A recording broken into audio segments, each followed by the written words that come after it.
Hi friends, welcome to my channel. My name is Krishna, your BPS trainer. So in this video, I am showing the list of formulas required for the isolated footing reinforcement quantity.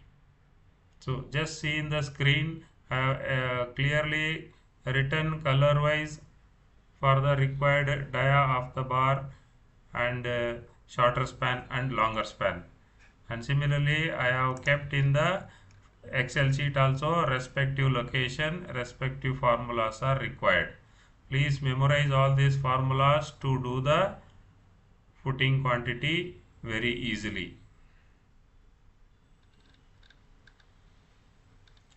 I hope you all like this video. Kindly subscribe, like and share with your friends and colleagues. If you have any comments, please comment in the comment box. Thank you.